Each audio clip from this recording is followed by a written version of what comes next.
Hello to my fellow history lovers and people that think if I learn something new today, it will be a good day. It is another trivia day. And here is our question. So, a series of questions. These are all from the Professor Noggin series, and this is Life After the Revolution. So here we go. We've got 6 of them today. Number 1, thousands of loyalists fled to what country after the war ended? And the answer to that is Canada.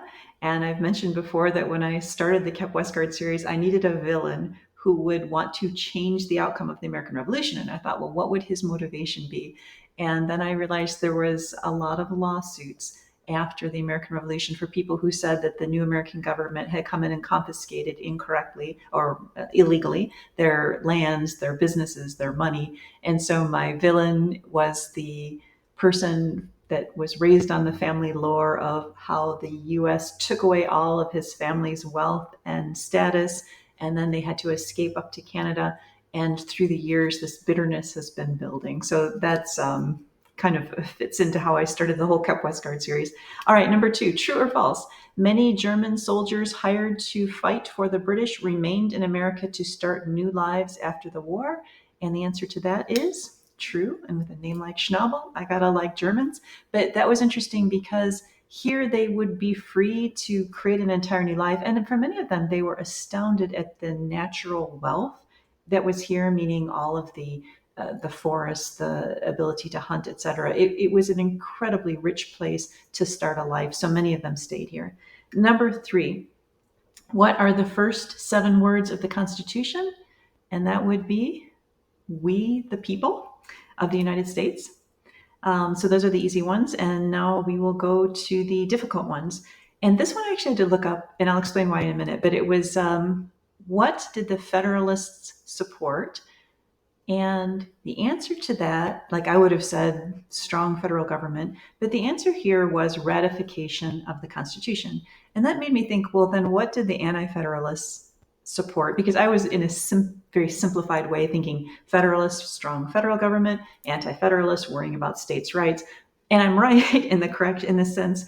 But what I did not realize, and maybe I should have, and maybe I learned it somewhere along the way, but completely forgot it, was the Anti-Federalists thought the Constitution, as written, did not give enough individual or state rights, that too much power, as I said, was in the federal government.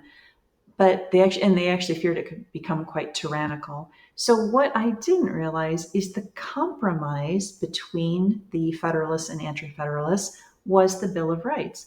And so while sort of Alexander Hamilton is leading the charge for the Federalists, and if you saw Hamilton, lucky you, because I have not, but it was people like Sam Adams, who was an Anti-Federalist, who said we need a Bill of Rights. And I actually didn't realize how those two, so that was a big compromise between the two groups. And when it happened, I looked this up. To secure the necessary support for ratification of our Constitution, Federalists agreed to add a Bill of Rights to the Constitution.